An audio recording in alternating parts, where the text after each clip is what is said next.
দামুড়হুদা উপজেলার দর্শনা থানা পুলিশ আজ বিকালে দর্শনা থানার কুড়ুলগাছি বাজার পারকৃষ্ণপুর মদনা ইউনিয়নের মদনা ও সারাবাড়িয়া বাজারে জনসচেতনতামূলক পথসভা অনুষ্ঠিত হয়েছে। এ সময় দর্শনা থানার অফিসার ইনচার্জ বিপ্লব কুমার সাহা কঠোর হুঁশিয়ারি করে বলেন, মাদক ইফটিজিং, বাল্যবিবাহ, সন্ত্রাস, জঙ্গিবাদ, চোর, ডাকাত ও ছিনতাইকারীদের কোনো ছাড় নেই, কোনো প্রকার সুপারিশ চলবে না। বাল্যবিবাহ, সন্ত্রাস দমন ও মাদক প্রতিরোধে প্রশাসনকে সর্বাত্মক সহযোগিতা করার আহ্বান জানান তিনি।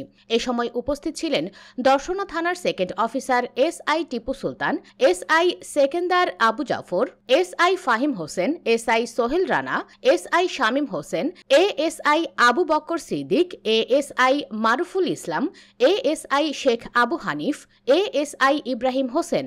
এছাড়াও বিভিন্ন বাজারের স্থানীয় ইউপি সদস্য, গণ্যমান্য ব্যক্তিবর্গ, ব্যবসায়ীবৃন্দ উপস্থিত ছিলেন।